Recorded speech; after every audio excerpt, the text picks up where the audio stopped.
In August, enrollment in the Naval Preparatory School began in Petrograd. In it, working and peasant youth had to pass a 3-year course of general education disciplines on the program of the pre-revolutionary Real School, as well as receive basic naval training. Graduates had the right to enter the Fleet Command School without examinations. I don't remember how the news about the new educational institution reached me, but I immediately decided to try to enter it. After all, for the Command Staff School, located in the building of the former Marine Corps, my education was clearly not enough. At home approved of my intention. Party Cell and the command of the Polygon gave a recommendation. On one of the warm September days, I excitedly entered the building of the former barracks of the Guards crew on Ekaterinhovsky Prospect. In the long corridors and cubicles of the barracks, at the doors of the rooms where the medical and credentials commissions were located, one could meet Komsomol envoys from all parts of the Republic. The number of those wishing to enroll was much higher than required, and everyone, understandably, was worried would they be accepted or not. I was happy to read my name in the list of enrolled. 3 courses of the school were formed at once. According to the level of my education, I got to the first, the youngest one. And here we are, military sailors.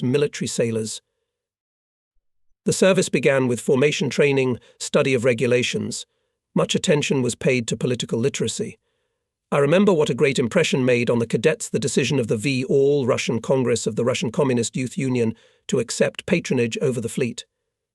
The commissar of the school told us about the solemn meeting of the Congress on October 16th, which took place in the Bolshoi Theatre, at which all members of the Presidium were in naval uniform, and representatives of the fleet were given a banner with embroidered gold words, "To the Eagles of the Revolution, sailors of the Red Military Fleet of the Republic." On November 3rd, the cadets of the Naval Preparatory School took the military oath. On the theatre square, where our course was built, the solemn voices of the young naval cadets sounded I, the son of the working people. The days filled with intense study flowed by. The baggage of knowledge was small, but we had to study a lot. I think that some of the workers and peasants, who did not have even completed primary education, could have lost their hands if it were not for the constant help and attention from the command of the school. I remember well how often came to our classes Commissar P, Kovala, well known before the Revolution diving instructor, the head of the course P, A. Kozhevnikov, formerly an officer of the Tsarist Navy, a participant in the First World War and the Civil War. They cheered up the cadets with a relaxed conversation, advice, or even just helped them to solve a difficult task. They told us about revolutionary traditions of sailors of the Russian Navy, about feats of Baltic and Black Sea sailors during the Civil War, about glorious deeds of flotillas of Red naval sailors on the Volga and Kama rivers, on the northern Dvina and Caspian Sea, on Ladoga and Onega lakes. They told not by hearsay they had a lot of combat experience, so they fostered in the cadets future commanders of the Red Fleet loyalty to the revolutionary duty, Leninist party, pride in the high rank of a military naval officer of the Soviet Republic. I remember with gratitude the teachers of the school, who did their best to prepare us for admission to the Naval School of the Workers and Peasants Red Fleet that was the name of the Command Staff School from October 1922.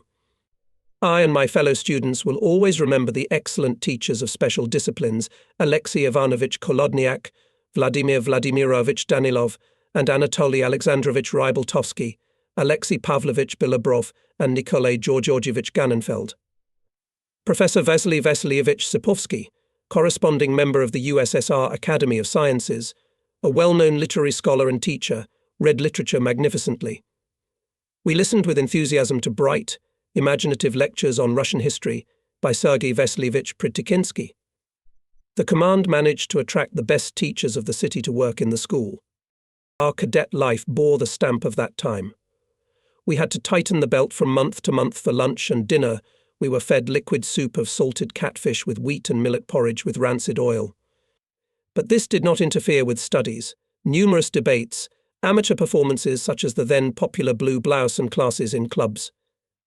After all, everyone understood that the country was still just recovering from the Civil War, after a bad harvest year, when the cards gave a small piece of bread, and even oats and cake. We were cheerful and vigorous, and in the evenings, on the obligatory walk-in formation, typing a step on the cobblestone sidewalk or wooden ends, ringingly sang the Komsomol, "We are the young guard of workers and peasants," or "We are blacksmiths, and our spirit is young." And how cheerfully, inventively, with a zest past disputations on such, for example, topics as the origin of the universe, life in the countries of capital, on the world revolution. But even this is not enough for the guys full of energy in the evenings in the smoking room. Boyle's heated arguments vividly discuss the news that bring newspapers.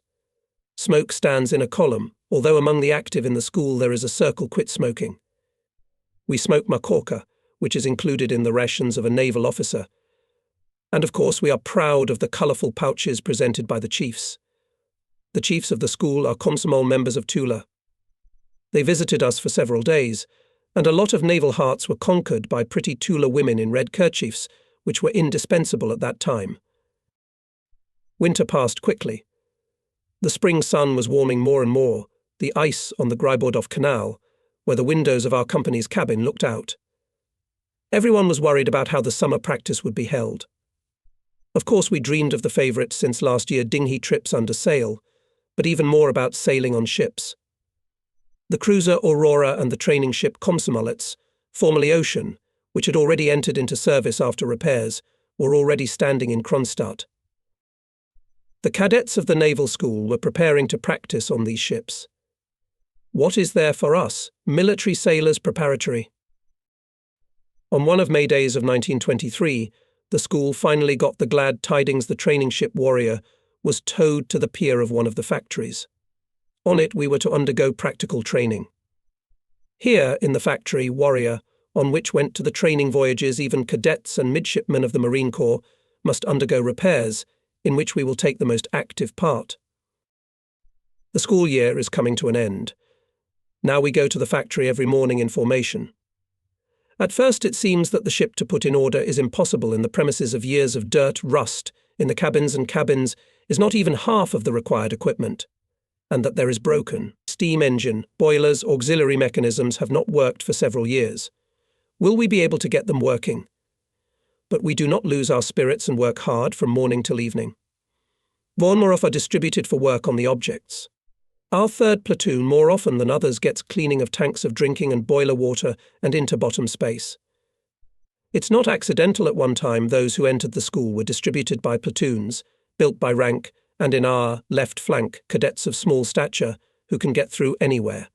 We work in the interbottom space cells Flores, limited by the spar. We have to work lying on our backs with one hand and a candle in the other, and it is necessary to remove the garbage, thoroughly dry the metal cleaned from rust.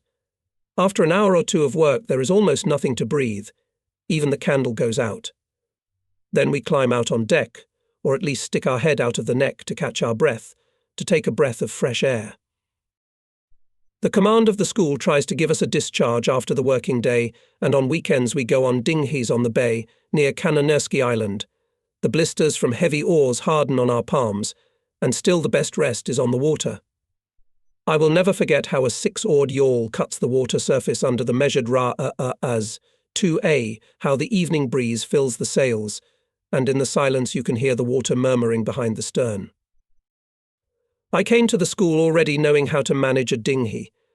On one of the outings to the bay my knowledge was checked by Pavel Andreyevich Kozhevnikov. Since then I have often commanded a 6 by myself. I am sure that a sailor should develop in himself the ability to quickly orient himself in the situation and initial command skills, starting from dinghy control. Our trips were also interesting because on the way to the bay the dinghies every time passed the hulks of shipbuilding factories. It seemed that life was gone from them. Forever huge cranes and ship hulls were rusting on the slipways and at the docking walls. On the deck of the armoured cruiser Rorik, famous in the battles with the Kaiser's fleet, the flame of the gas-cutting machine was bluing the hull, was cut into pieces to be sent for remelting. Gradually Warrior acquired a dapper look of a real training ship. The rigging was already changed, auxiliary mechanisms were repaired, and the interior was tidied up. Our course moved to the ship. A few days were spent on working out the organisation. We played the combat and emergency schedules, according to which each naval officer should occupy the place assigned to him. And now tugboats took us to Kronstadt. We're going to sea. Let it be only Markizova puddle, as sailors say, a part of the Gulf of Finland, on the shores of which we grew up. What is it like, this sea? In winter the cadets dreamed of storms and boundless expanses, of testing their strength in the fight against the elements. Commissar P. Koval, who often came to the classrooms in the evenings, a calm and thorough man, brought us back to reality. "Don't hurry, boys," he said. "Everything will come, and there will be storms. There is little joy in them. Remember that the sea does not like to joke. Not without reason it is sung in its fatal expanses, many troubles are buried," he said. Koval told about the Navy service, tried to explain to us, young men, that its essence is constant labour, but without which it is impossible to overcome the hostile elements. It is better to admire the storm and read poems about it from the shore, but at sea on the ship you have to work. Then no storm is terrible, the Commissar repeated more than once. The way along the sea canal was not long. By evening Warrior was already standing in the dock. For several days we stripped off rust and barnacles from its underwater part, then we painted the sheets of steel plating clean to a shine. We worked until dinner time. In the evening, having washed and shined the copper plaques of our belts, we familiarized ourselves with Kronstadt. In the harbours of the only naval base in the Baltic at that time, at first glance there was desolation. Hulks of unfinished cruisers' hulls were rusting at the piers. Many of the ships that had once made a heroic ice crossing from Helsingfors seemed abandoned. But we saw that the chimneys of the battleships Paris Commune and Marat, being repaired at the naval plant, were smoking, that destroyers were already standing on the big Kronstadt roadstead next to the Aurora. The fleet was recovering, gaining strength. The fortress city itself, the same age as St. Petersburg, made a strong impression on us. The streets paved with cast-iron ends, Anchor Square, where only a few years ago revolutionary sailors gathered for stormy meetings, the monument to Admiral Stepan Osipovich Makarov, with the forever-remembered instruction, "Remember the war," the ancient park near Ostrogatka and Tsar Peter looking into the bay. On the plinth there is an inscription, "The defence of the fleet, and this place to keep to the last strength and life," as the most important thing. The monuments, the Anchor Square, the docks and canals clad in granite, all this was history, not a book, but a visual illustration of what we had heard and read about before. 2 weeks passed, and Trefolev anchored at the Peterhof roadstead. Strenuous training began. We went on dinghies on oars and under sail. Everyone passed a test on the ability to manage a 6-oar yawl. We were engaged in rigging works, we splashed cables, wove mats, made mops and cranes. "Don't be lazy, everything will come in handy in the economy," more than once the chief bosun told us, under the guidance of whom our training in fleet handicrafts was going on. Every day we trained in transmission and reception by means of visual communication, semaphore, signal flags, searchlight. Our physical load was thorough, but our strength was not enough. Our rations were poor, we lacked vitamins. Because of that, many cadets fell ill with chicken blindness when the sun went down. Their eyesight sharply weakened. People became helpless. Once a boat from Trefoleva went to Peterhof harbour for food. We worked until dusk. We had not yet had time to finish loading, as it was necessary to make room at the berth.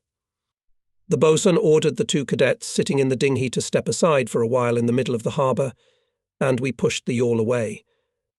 A few minutes later everyone was surprised to see that the dinghy was spinning on the spot. The rowers sat with their backs to each other and rowed in opposite directions. It turned out that both cadets were blind. Soon they saw a storm for the first time. At the end of August, the cadets were raised at night on the signal of the Orail to lift the boats to the ship. The wind was rapidly increasing, the wave was beating into the side, showering the lockers with splashes. It remained to lift the bark, on which there was a cadet duty officer standing at the stern. But it was not so easy to do it. The barge was rising on the wave almost vertically, and then fell into a hollow between the foamy shafts. The watchman, clutching the can, tried not to fly overboard. From Trefoleva they threw out a storm trap to lift the cadet, but the gangway was drifting in the wind. After much effort the day watchman was hoisted on deck, and almost immediately the buckboard burst. The bark disappeared in a shroud of rain. They found it the next day in Leningrad, in the coal harbour. The watchman got a good beating for not reporting about the increased excitement. But our comrade tried to argue, proving that he had the best intentions a sailor should be able to fight and overcome the sea elements. Therefore, he took the storm as an occasion to test his fortitude and even recited stormy petrel. The summer passed imperceptibly. Preparatory cadets sat at their desks again. They began to study more seriously, more persistently. Months of summer practice were not in vain. The first acquaintance with the fleet allowed us to realize that a sailor needs extensive and deep knowledge. Winter came. In the January days of 1924, a deep sorrow covered the whole country. Vladimir Lenin died. Together with the sailors of the Baltic to bid farewell to the leader, in Moscow left cadets of naval schools, including several cadets of our preparatory school. On the day of the funeral, in mournful silence, Petrograd residents marched in an endless stream to the field of victims of the revolution, columns of Red Army and Red Fleet soldiers, cadets of military and naval schools. Over the streets and squares frosty fog and smoke from the fires. From the cruel cold the body cramped, tears froze on the cheeks. All thoughts were carried away to Moscow. And here were the last minutes of farewell to my native Ilyich, minutes of mournful silence. Plants, ships, steam locomotives are humming. Artillery volleys rumble. The next day Koval came to our class. We were sitting quietly. We had no time to study. The commissar talked to the cadets for a long time. I don't remember what about. He managed to inspire in us vigor, faith in the great future of the first country building socialism. The second training practice in the summer of 1924 again took place on the Trafova. Again boat drills, signalling, studying the device and mechanisms of the ship. How we envied the cadets of the naval school and the senior course of our preparatory school, who left in June in the first for the Red Fleet long-distance overseas campaign on the cruiser Aurora and training ship Komsomolets.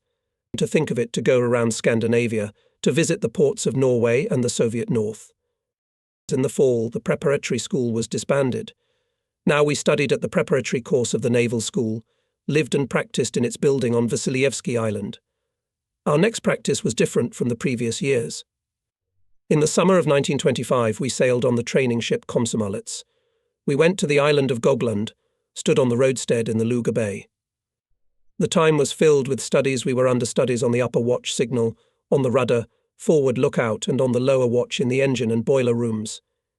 It was not easy to haul coal to the insatiable huge boilers. But hardening both physical and psychological cadets received good. There is no dirty work on the ship, said to us the chief. He is also the commissar of the school, N.A. Bolotov, as cannot be dirty deck. If the ship needs work, it means good work. The thought is extremely simple, and I learned it firmly, forever. In the middle of summer, Komsomolets went to Kronstadt and joined the battleship Marat, cruiser Aurora, and destroyers. On the mast of the battleship, the flag of the People's Commissar for Military and Maritime Affairs. So, MV, Franz arrived in the Baltic.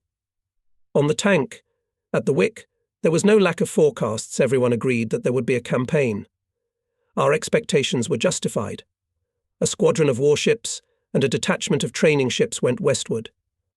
At the mouth of the Gulf of Finland, Aurora and Komsomolets, on the signal of the flagman, turned on the reverse course to Kronstadt, and the squadron made a trip to the southern Baltic. Capitalist Europe saw then the revived fleet of the Soviet country. As you know, MV Franz highly appreciated the campaign of the squadron. In an article printed in the newspaper Red Star July 3, 1925, he wrote, "We are building, and will build a strong Baltic fleet. We already have the core of it. Our marching squadron is not a bad beginning." For us, cadets of the senior preparatory course, it was the first real campaign. Perhaps the reader will find this trip quite ordinary after all. Nowadays, the ships of the Soviet Navy are constantly on long ocean voyages. But at that time it was an outstanding event. The country was still healing the wounds after the Civil War and foreign intervention, restoring the economy under the economic blockade of the capitalist world.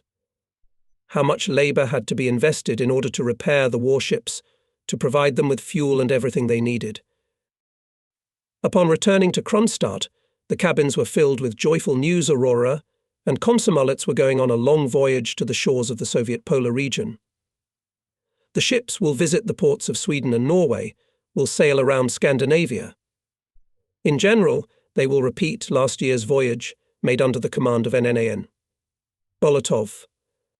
For the voyage, the ship was required to take a full supply of fuel.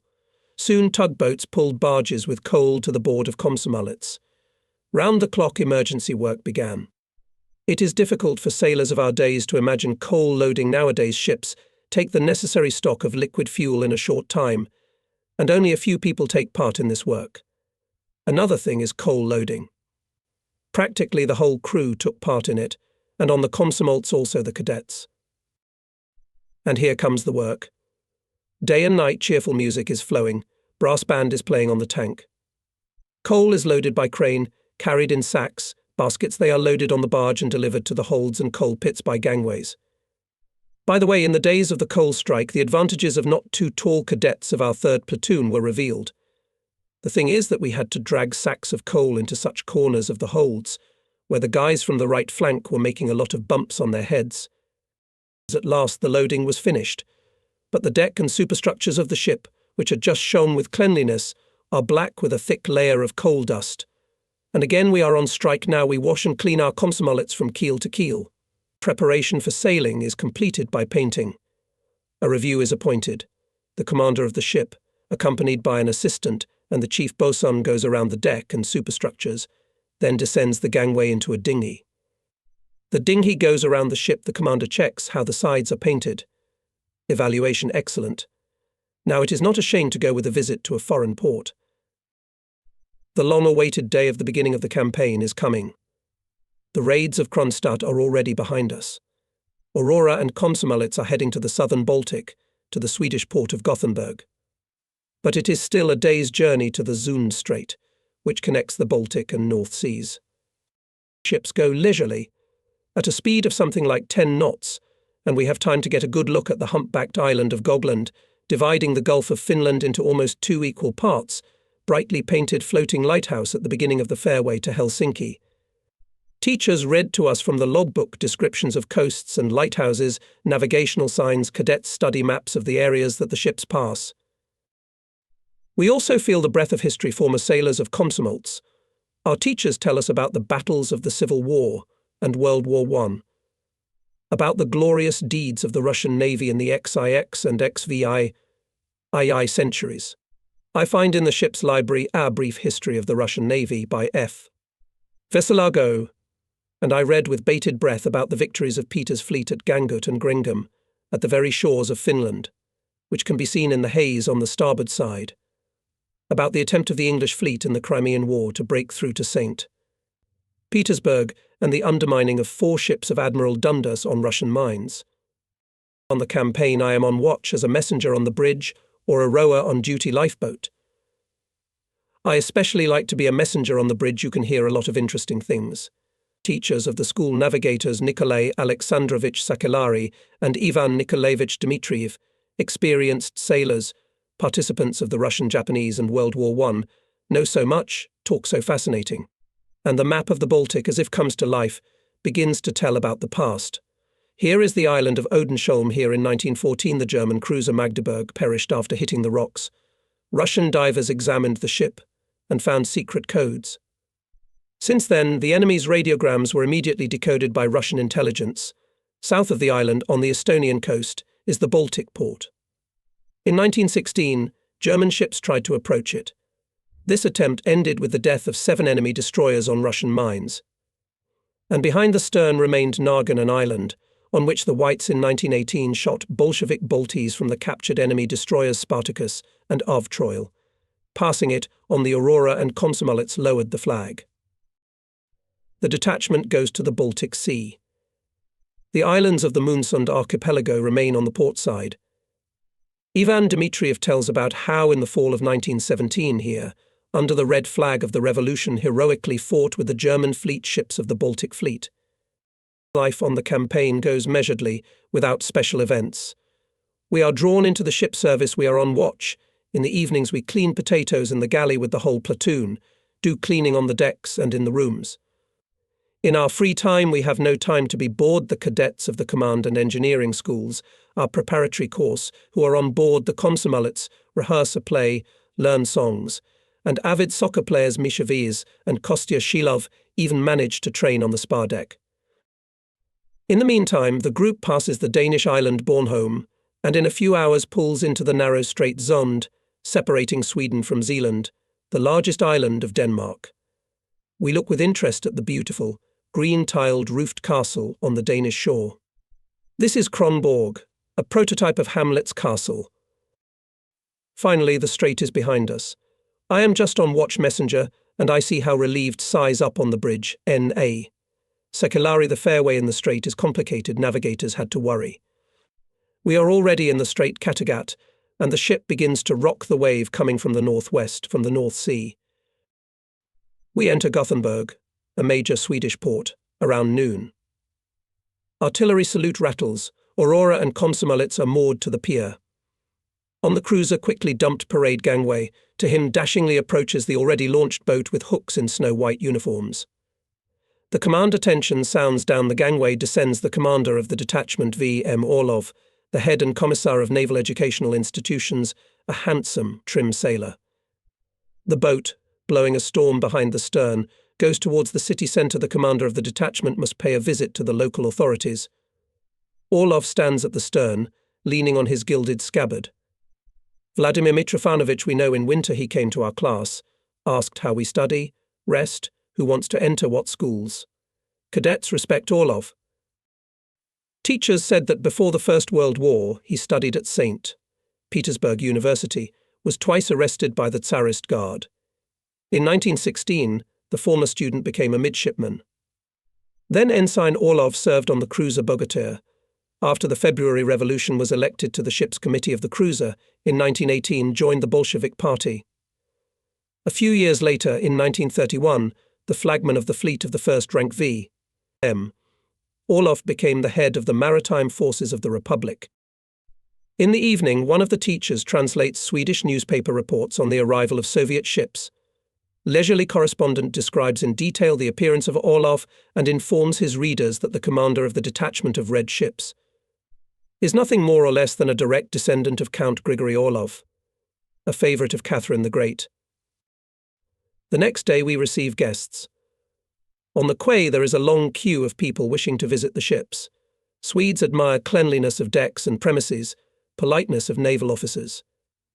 The acquaintance is mutual. We look at the beautiful city, walk in the shady park Luseberg, have fun on its attractions. Here in the park our ship's amateur groups perform brass and string orchestras. Russian music is a constant success among Swedes. Athletes are not lagging behind. Cadets Ismail Zaidalin and Ivan Meshko show a high class of diving. The squadron team wins a soccer match against the Swedes. Swedes treat us friendly, willingly enter into conversation, although we have to explain ourselves in a strange mixture of German and English. Still we manage to understand that from Gothenburg has just left the squadron of American destroyers, whose crews for a few days of parking in the port are famous for fights and drunkenness. It is the day of farewell. The ships leave the dock and sail into Kattegat, Skagerrak, the North Sea, then the Norwegian Sea. Unset sun, long lead dark wave, on which the ship slowly climbs, black steep cliffs and crevices of fjord entrances. This is how the polar region opens to us. The detachment passes Nordkap and enters the Barents Sea. Every day and often at night we take part in ship exercises, practice visual communication. Our funny passenger, a young brown bear, presented to the crew by the Komsomol members of Arkhangelsk last year, helps us to spend our free time. Mishka takes active part in the ship's life. He runs on alarms, stands with a bowl in the queue of Bokovic to the galley window. The cook generously pours him borscht. And he also loves to fight, but he doesn't like to be defeated. When the bear is tripped and falls down on the deck, the winner hurriedly flees. At such a moment it is better not to get under the paw of the ferocious wrestler. It happens that the bear does the bear a favour. How much fun was during the man overboard exercise when the bear, seeing a life preserver flying overboard, began to diligently throw others into the water. Having rounded the Rybaki Peninsula, the detachment enters the Kola Bay. We walk along the narrow long fjord for several hours, one knee, the second, the third. The shores are deserted. Only occasionally we see blackened log houses. Now and then we overtake or diverge with small fishing boats. But here on the left side of the course there are barracks and wooden houses scattered chaotically on the hills. This is Murmansk, the northernmost ice-free port of the country. Our ships are anchored in the roadstead. The next day a tugboat is moored to the board, sent for those going ashore. We feel with pleasure the solid ground under our feet. We are surprised to see for the first time dwarf birches and aspen trees, groves of which are crowded in the hollows between the hills. The city, which emerged only during the First World War, does not yet have its own face. People live in barracks, in wagons and huts taken off the wheels. In a one-story wooden house the city council is located, the centre of Lifeport railroad station. The city is still just healing the wounds inflicted by the Civil War. Old-timers tell about how they tried to break through to the south along the railroad to Petrozavodsk, the interventionist troops. The invaders were driven out by the Red Army, but leaving Americans and Englishmen ruined the port, took away to England warships and ships of merchant and fishing fleets. The next point of our route is Arkhangelsk. We go to the White Sea after a short stop in Murmansk, having replenished fuel and water supplies. All the time of the crossing the weather is fine. Only low fogs drifting along the water make navigators worry. Having finished the passage, the ships of the detachment are at the roadstead at the mouth of the northern Divina, near Solombala, a suburb of Arkhangelsk. Not far away, low sandy shores of Mudyog Island. Here, in a concentration camp set up by Anglo-American interventionists, Soviet people languished workers, prisoners of war. Communists were shot here. On the excursion to Arkhangelsk, we sail down the river on an old wheeled steamboat. On both banks stretch endless stacks of sawn and round timber. Next to them, at the berths, timber ships under foreign flags, standing under loading. Export of timber in those days was one of the main sources of foreign currency the country needed. We went ashore and walked along a long street stretching parallel to the river. It bears the name of Pavlin Vinogradov, who headed the North Divinsky military flotilla during the Civil War. Petrograd Bolshevik worker died in battle with the enemy. In the city everything is connected with the sea, the close Arctic. From the shore of the northern Divina, left on a voyage carbus, and Ruxpomas, the discoverers of Novaya Zemlya and Grumant, brave navigators who in the XVII century laid the sea road to the mouths of the Oby and Lena, the ancient Mangazia. From the piers of Solombala saw off the brave navigators explorers of the Arctic seas PK, Paktusov, G.Y. Sedov and many others. By evening we return to the board of the Komsomolts and learn that tomorrow the detachment is leaving on the way back. We are glad. Admittedly, we want to go home, to our relatives. On the way from Arkhangelsk to Kronstadt we enter Bergen. The detachment enters the fjord, in the depths of which we can see high spires of Gothic churches of the ancient Hanseatic city. Aurora and Komsomolets give anchors in the roadstead, not far from the city quay. To just dumped out the gangway cruiser, immediately approaches the boat with a visit, arrived the commander of the French patrol ship. Stand on the roadstead and American destroyers that came to Gothenburg before our arrival. After a thorough check of uniforms, the discharged are taken ashore. We wander through the narrow medieval streets, admiring the lancet picks pointing upwards. But even more interesting are the meetings with ordinary Norwegians, many of whom know a few Russian words. As a rule, they are sailors who have been to Murmansk many times, or fishermen who fish off the Kola Peninsula. They pat us on the shoulder, treat us to tasty dark beer, and invite us to come to Bergen again. The silence of the clean, cosy city is now and then broken by a gang of drunken sailors from American destroyers. And our sailors, and the French and the Norwegian masters themselves, try not to notice their unworthy behaviour. But as I learned in the evening, it is not always possible. Near one of the bars, the Navy divers from Komsomolets, strong guys 1-to-1, had to fight back against the brawlers. Again, drills and classes, watches and endless cleaning, wash and paint superstructures scrub the copper. After all, the ship should enter the home port, as the chief boatswain says, in the best form. And here the dome of the Kronstadt Sea Cathedral appeared on the bow. Another hour, another, and the detachment anchors at the big Kronstadt roadstead. Now, after many years, I understand well how great was the importance of this voyage for us, young naval officers, on the Komsomolts.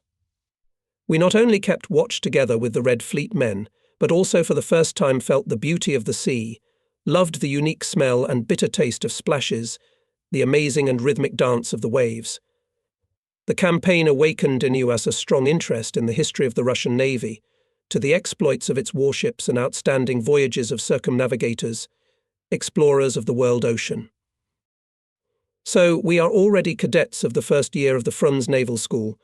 This is how it was called, after the untimely death of the chairman of the Revolutionary Military Council of the Republic, Commissar for Military and Maritime Affairs, an outstanding Bolshevik Mikhail Vassilievich Frunz. It seems that the way to the commander's arm chevrons is very long. But 3 years fly by surprisingly fast. The peaks of general education sciences, higher mathematics, physics are taken. With the help of excellent, deeply erudite teachers, much knowledge is acquired in special disciplines. We will never forget N.A. Sekulari, N.I. Dmitriev, A.P. Belobrov, B.P. Kolustin and M.N. Nikitin, who taught us navigating artillery F.F., Klokhanov and E.V., Lapidevsky navigating F.F., Klokhanov and E.V. Lyapidevsky. V. Lyapidevsky torpedo and mine weapons Y.A. Dobrotvorsky naval practice N.E.D. Karin. We will always be grateful to the laboratory assistants of the training rooms, naval petty officers of training and warships Noskov, Gologogolnikov, Lychik, Osipov, Vorobyov, Gritsuk. They patiently passed us their skills of working with technical means and weapons, taught us to repair and prepare for combat, use guns and machine guns, torpedoes and mines. The technical equipment of training rooms of those years was not distinguished by special variety. In the artillery room we were engaged in the study, disassembly and assembly of individual parts of guns, shells and charges to them, practiced in the management of artillery firing on a special device. In the offices of mine torpedo weapons there was a torpedo apparatus destroyer, lay on the tables torpedoes, on the floor stood mines model 1908, 1912 and type fish. From the trawl weapons there were common at that time trawls, Schultz and boat. Even poorer was the equipment of the navigator's office, where, except for navigators laying tools, maps and magnetic compasses, there was nothing. Practice on warships during the summer campaigns of 1926 and 1927 gave us a lot. In the 26th year I was on the battleship Murat.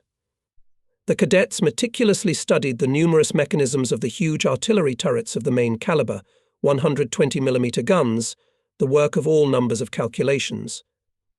Nowhere and never have I observed after such coherence in the actions of hundreds of people the calculations of the formidable 12-inch guns were worked out perfectly.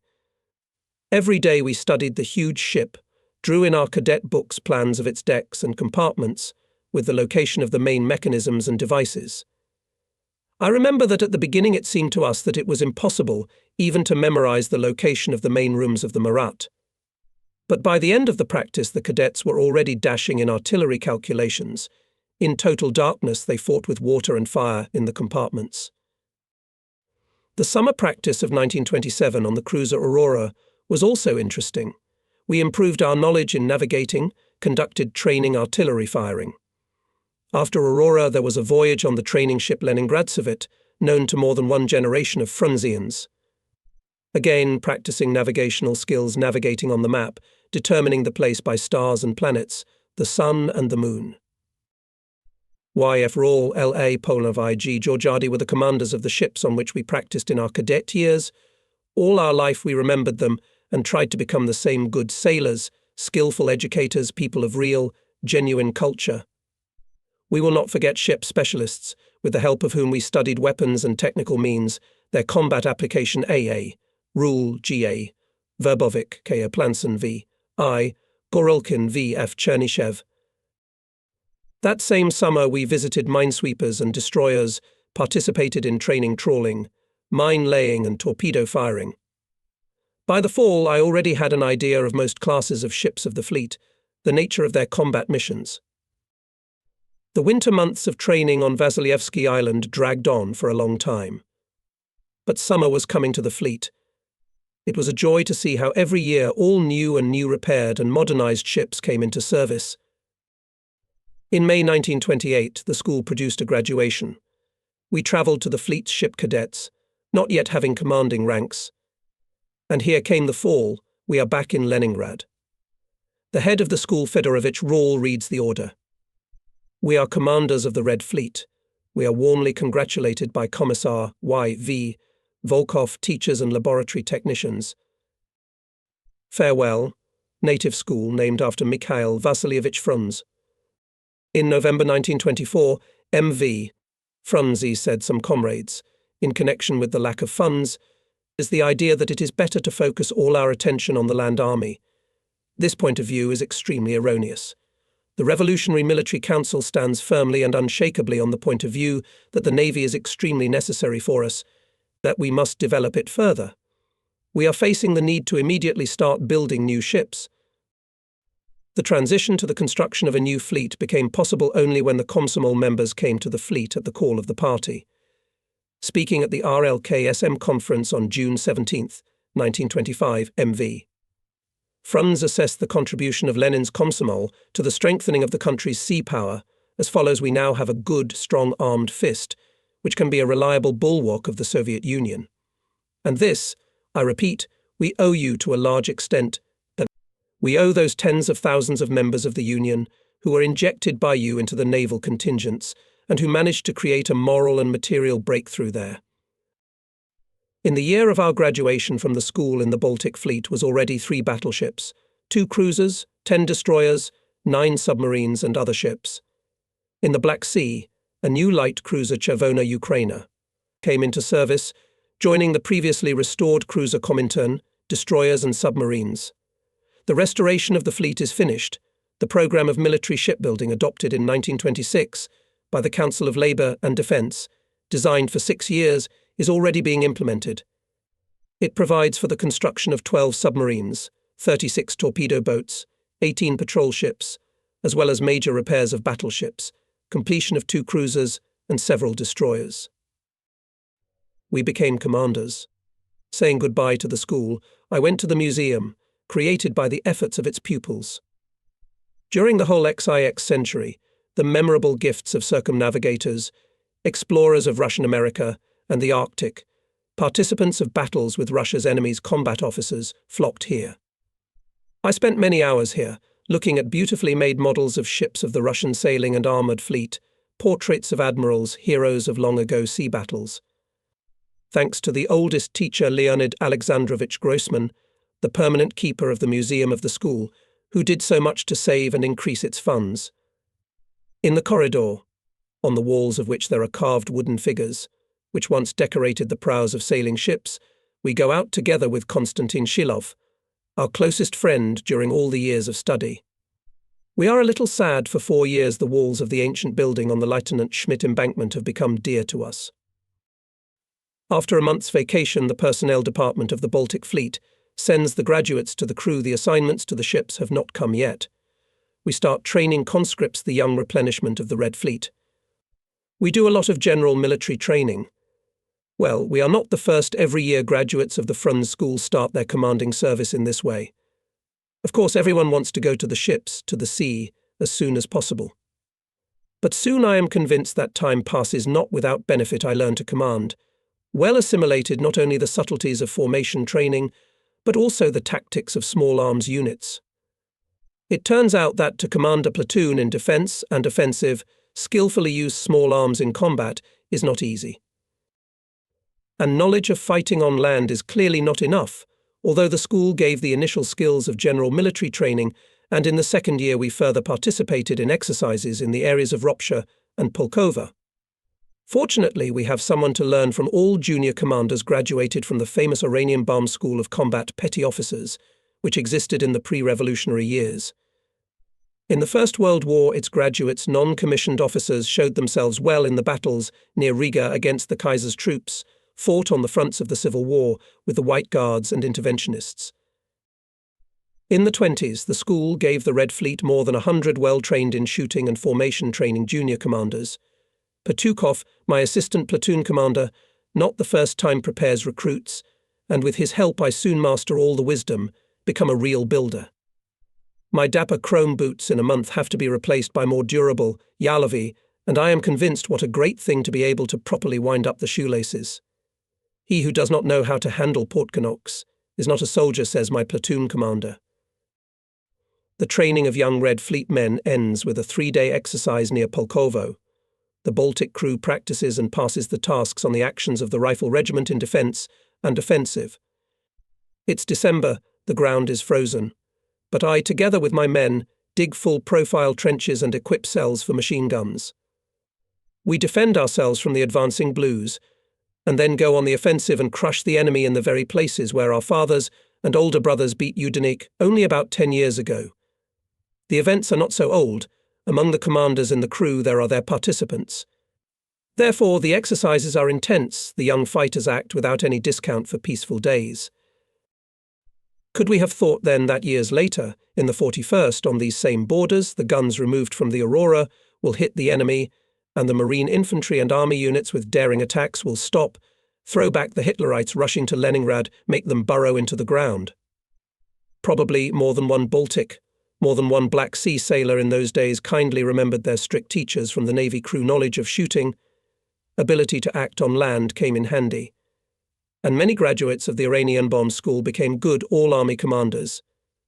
So, during the Great Patriotic War, commanded compounds Combrigade di Dubina, Colonel V.N.A. Karpetsky. Of course, all this time we graduates of the Frunze School were impatiently waiting for the order of the head of the naval forces of the Republic R.A. Muklevich.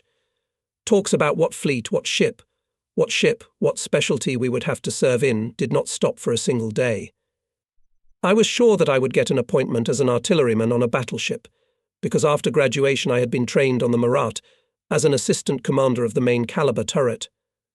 Even as a child, at the naval proving ground, I looked with admiration at the formidable guns of large caliber. The complex machinery of the battleship's 12-inch turrets each with 3 long-range guns captivated me. I loved to watch how, obedient to clever mechanisms, huge shells and charges crawl from the depths of the artillery cellar, how obediently the locks open, letting them into the mouth of the breech. Yes, in those years the battleship's main caliber turret was the centre of everything new, the last word of naval technology.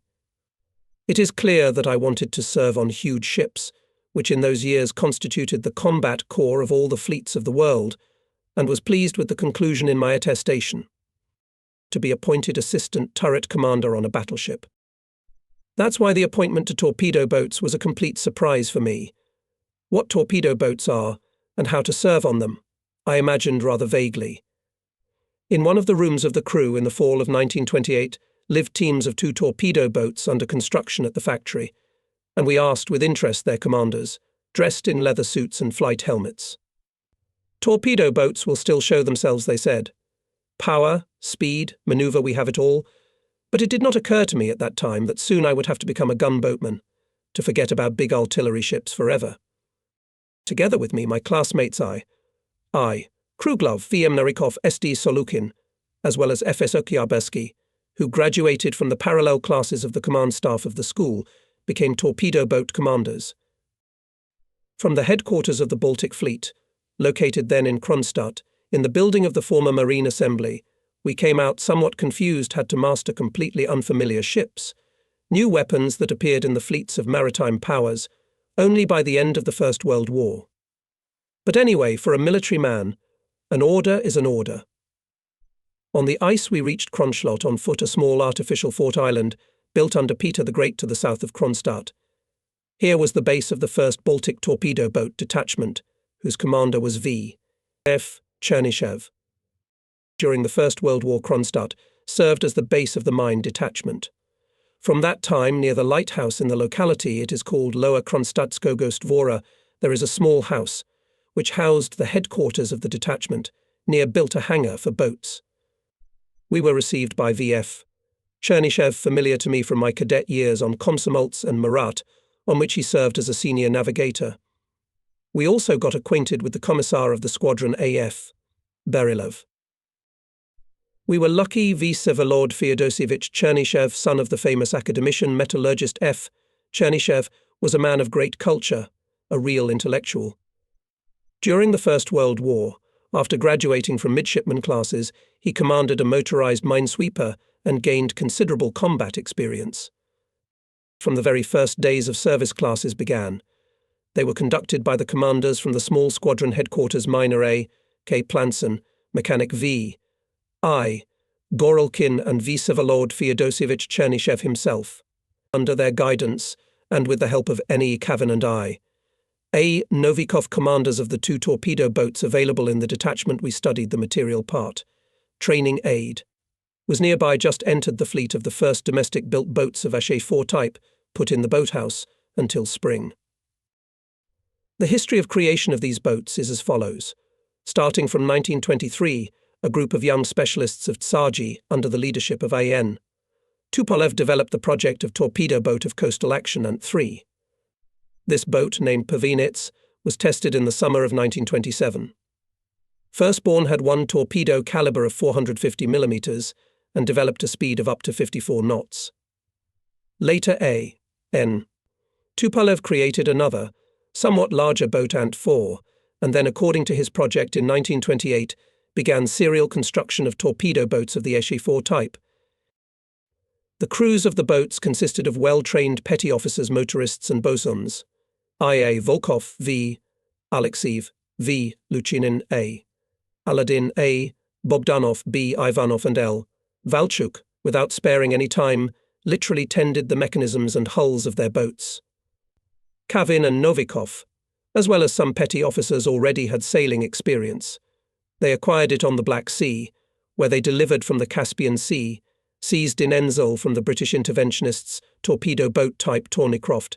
True, these Thornycrofts had a displacement of only 5 tons and had very poor seaworthiness. Nevertheless, created in the Black Sea Fleet Div Storkat, a division of patrol and torpedo boats, became a training base for training the first boatmen. Of course, both I and other newly appointed commanders tried to maximize the knowledge of petty officers, especially motor officers, studying with their help the engines and the device of boats. We occasionally went to our home school in Leningrad to train under the guidance of A.K. Planson and teacher O. Osipov to train on the torpedo firing device. In the library of the school I read everything I could about torpedo boats and their predecessors, mine boats. In the detailed work of F.F. Rangel, dedicated to Admiral S.O. Makarov, in the book published back in the last century, V. Chubinskarago, on the participation of sailors in the war with Turkey in 187778.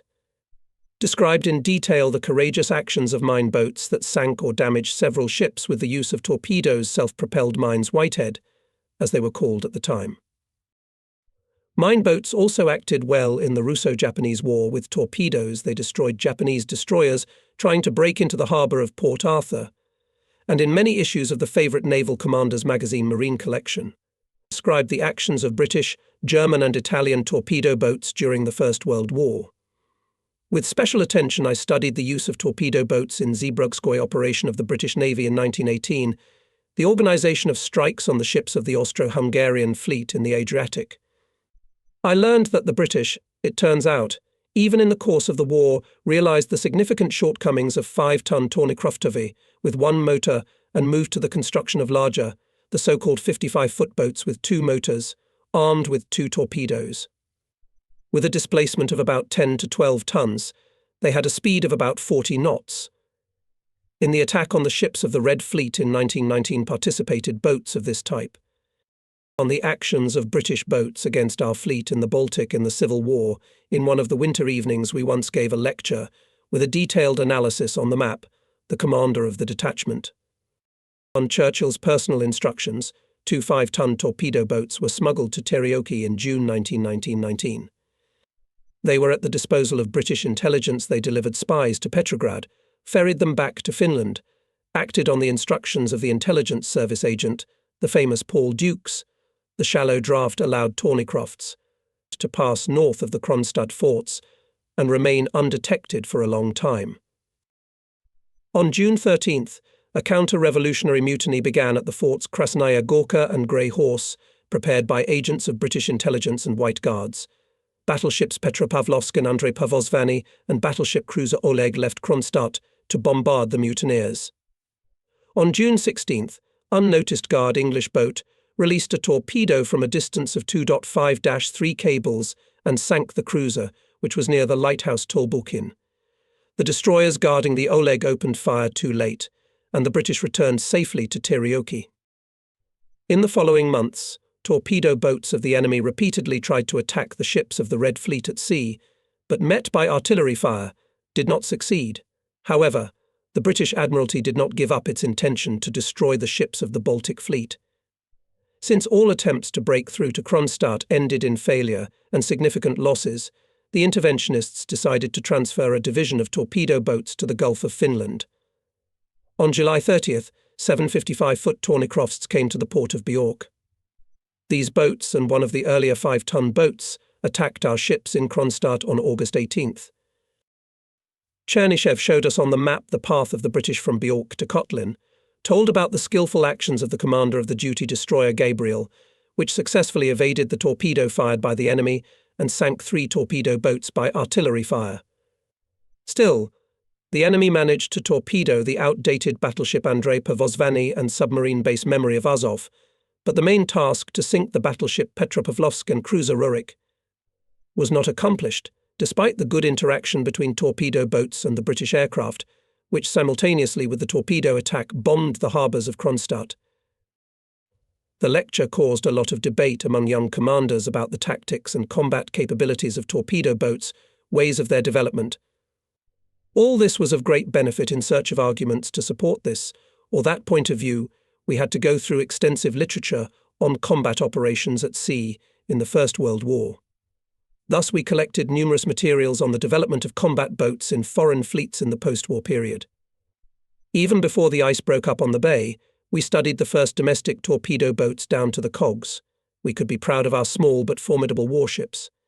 Let the displacement of the Esh-4 be only 10 tons, but the speed 47 knots, and armament 2 torpedoes of 450mm caliber.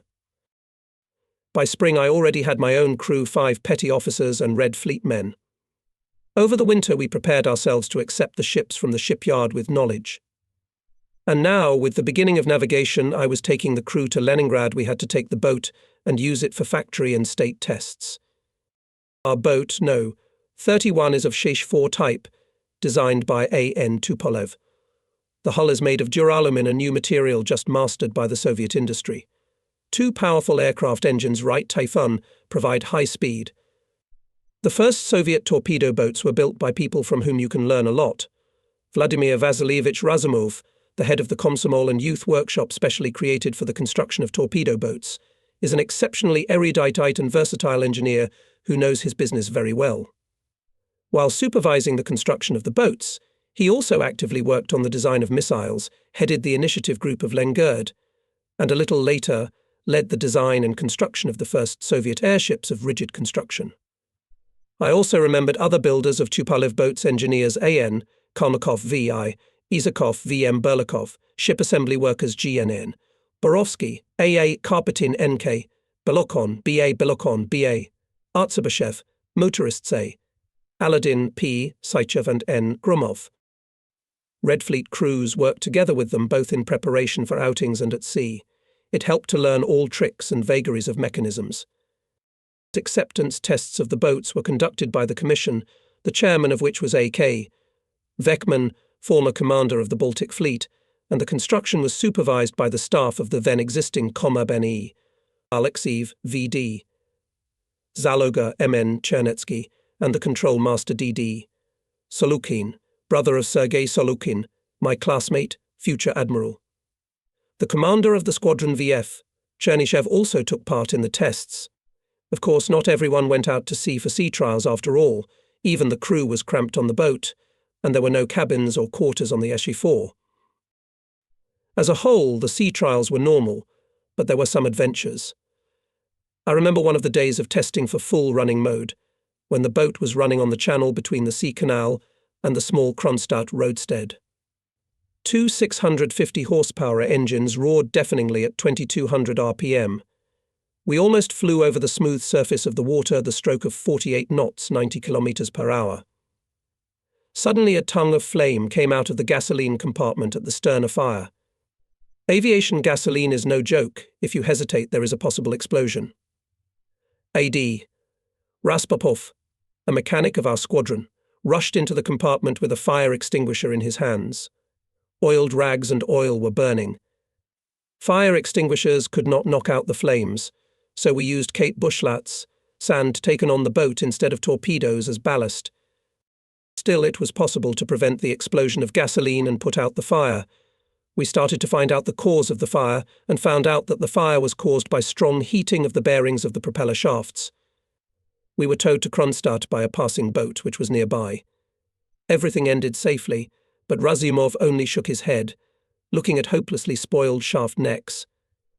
Well, why did they pour sand? He said angrily. Now new shafts must be sharpened. You, Vladimir Vasilievich, speak directly like the master to the worker in the famous fable, "Why did you spoil the bear's skin?" grinned engineer VVV, Isakov, who was also with us at the exit this time. If we had delayed, we could have ruined the boat and ourselves, added mechanic A.D. Raspofov. Finally, all the tests came to an end. For the first time, I took the boat out to sea and independently brought it to the bucket of the Kronstadt for the first time independently, without the help of the workers of the plant, acted at the mechanisms of the engine foreman V. Bobrov, his subordinates Guliam, Tyupenko and Kolesnichenko. Bosman L. Loshkarev, after the approach to the berth, immediately starts cleaning, although the boat is already shining clean. But I do not hinder, I understand, that the petty officer is in love with his ship and cannot see even the slightest spot on the paint. Lucky with the crew, I mentally summarize the work done. The guys are competent, excellent specialists, experienced, all have already served on destroyers or submarines for 2 or 3 years. We will do well. The next day it was necessary to take gasoline. Fuel pier nearby, you can pull to it without starting the engines, on the mooring ends. But I decide otherwise. I take a motorist on the boat, and without uncovering the deckhouse, I start manoeuvring under one engine. I give a forward stroke, the motor worked at low speeds. The berth is already close. I put the telegraph on stop, the motor continues to work. I give small, then medium back, the motorist for some reason does not fulfill the command. And now my 31st hits the stern of one of the boats with its nose. The cause of the incident is quickly found out. A strong jet of oil suddenly burst out of the pump and knocked down the motorist. The mechanic found a fistula in the pump casing. But whatever the reason, my boat got a hole in the bow. I had to go to the factory to repair the hull and replace the pump. This incident, of course, taught me a lot. I never relied on Russian avars again, having learned once and for all that such accidents are created by the commander's negligence, neglect of the requirements of the charter. The repair was done quickly, a new pump was put on the boat. That's how they are, the Americans. V. Bobrov was angry. They meshed something and covered it with paint. The defect was sent to us by the famous firm Curtis Wright. To Kronstadt 31st return, not alone, together with us came the boat 141. Now the squadron has 4 new Soviet-built boats and 2 delivered from the Black Sea Tornycrofts. We are already a force. The F. Chernyshev met us with joy and immediately ordered us to get ready to go to sea. Well, sunshine, it's wonderful that we came. Now, not from ship to ball, but from ship to ball tonight we'll take part in the exercise. We'll attack battleships. They are standing on the roadstead, behind the booms, guarded by forts and ship's watch. We were to operate at night, and in an area with many navigational hazards. Let's face it, the decision of the Fleet Command to include in the number of participants of the exercise just arrived from the factory fast boats was bold, even risky, and quite in keeping with the spirit of the time. With the sunset, 4 boats left the Kronstadt. Having turned off the engines, we lay down in a drift on the traverse of the lighthouse Stursudden, that on the Finnish coast of the bay. It is getting dark. The boats are so close to each other that we can occasionally talk to each other. Night falls, and the squadron begins to move. Kronstadt is darkened, no lights on the roadstead and forts. Attack boats are waiting for now and then on the surface of the bay, fumble beams of searchlights from Krasnaya Gorka. We are sailing at an average speed of 32 to 36 knots, but now the noise of powerful engines is heard on Krasnaya Gorka. Searchlights are looking for us. But as soon as the boat gets into the beam of light, we immediately stop running. The searchlights, calculating that the target is rushing at high speed, lead the beam further and therefore lose it at once. We skip past the patrol ship. It is the patrol ship Anchor. We pass the hulk of the half-sunken Oleg, the patrol ship Pioneer, standing at the very booms from it. We have time to be illuminated by the searchlight. The bow gun rumbles. But it's too late at full speed 50 knots. We rush through the boom gate to the big Kronstadt roadstead, and the foamy storm splashes the patrolman. As it turned out the next day, the ships did not have time to repel the swift attack. The intermediaries decided so. It was said that just at the moment of our breakthrough to the roadstead, the commander of the battleship V. Samoylov gathered on the left cut of his unit commanders and, without hurrying, explained to them the system of guarding the ship at the roadstead. Those present were quite confused when almost at the very side lit phosphorus signal round it was dropped from a torpedo boat, indicating a torpedo strike. We can say that at the exercise in the fall of 1929, torpedo boats of the Red Fleet for the first time demonstrated their power, their combat capabilities. And for us, the first joint campaign and attack turned out to be also a test of tactical methods developed in winter on Kronstadt. The torpedo boat detachment became an indispensable participant of all Baltic Fleet exercises. It was now considered as an important part of the strike force. Until the bay did not stand ice, we went out every now and then in training attacks on the connections of surface ships, battleships and destroyers, cruisers and transports on the passage by sea, and at anchorages on the roadsteads. Due to frequent outings, night and day attacks grew the skill of boat commanders, all crew members. Experience, however, was not easy. Once the squadron returned from a campaign and anchored at the Krasnogorsk roadstead, Fleet headquarters set the task with the onset of darkness to attack the ships, marking torpedo salvos with flares. Vsevolod Feodosievich decided to strike the enemy from 3 directions from the west, north and east. My 31st was part of the western group and went in the keel of the boat, on which was the commander of the squadron. In order to strike, our group needed to describe a huge arc, bypassing the raid from the north. The roar of powerful engines there were no mufflers yet raised the alarm on the ships, and the searchlights were turned on at the forts. Minutes more, and the enemy will detect us. Having assessed the situation, Chernyshev decided not to waste time and take his group to attack from the north. The signal, rearrangement in the front line, and giving full speed, we rush at the enemy. As a result, when leaving the attack, we were on the battle course of the northern group. At full throttle, the boats were passing on opposite courses so close that they were showering each other with cascades of water. And it was night, and at that time radar had not been invented yet. Another memorable episode. Late in the fall, in bad weather, banging their bottoms against the waves, the boats went out to sea to attack the enemy on a remote roadstead. The first staged the transition to a maneuvering base. Soon on the lake, not far from our parking lot, sits seaplane. It is an aerial reconnaissance. Pilot observer shows the commanders on the map disposition of ship's enemy in one of the Lips 10 destroyers are anchored in 2 lines, between them a corridor width of about a mile. Chernyshev announces his decision: the detachment will break into this corridor and torpedo the ships of the enemy from a distance of 2 to 3 cables. With the onset of darkness, we start moving. We bypass a cape protruding into the sea, pass a bank with shallow depths and, giving full speed, rush to the attack. A complete success. On the destroyers missed our approach, opened fire late. And it is dangerous to fire you can hit in their ships, with which torpedo boats.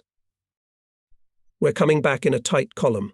My 31st is throwing great, the excitement is getting stronger. Finally we come to our base, but then it turns out that one boat is missing. One of the commanders and his bosun recalls that they seem to have been hit by the bow, but it was not given importance. Could it be that the missing boat was hit by a collision?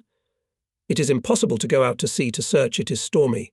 Operational duty fleet transmits that the command decided to send the ship to search as soon as dawn. Fortunately, in the morning comes the glad tidings: the boat was found, and some transport is towing it to Kronstadt. And what happened to it was what we expected. It got a hole in the stern compartment. It was rammed on a turn by a wingman. The crew spent the whole night fixing the hole and pumping out water, and managed to keep their boat afloat. In these difficult hours, all people behaved courageously. Alexeyev, the foreman of the motor crew, and Alyoshin, the bosun, were especially distinguished. During the last two exercises of the closing campaign of 1929, the squadron attacked the squadron already on the passage by sea. We leave from Ust-Luga to strike from the west. The enemy is coming from the Kotlin side. With the onset of darkness, the weather is noticeably deteriorating. The wave is hitting the hull more and more fiercely. But here in the east I notice dark silhouettes of a cruiser and a destroyer. This is the advanced detachment of the connection. Chernyshев signals do as I do and evades the advanced forces of the enemy. It seems that we have not been detected. Minutes more, and boats, divided into two groups, attacking battleships from the forward bow angles.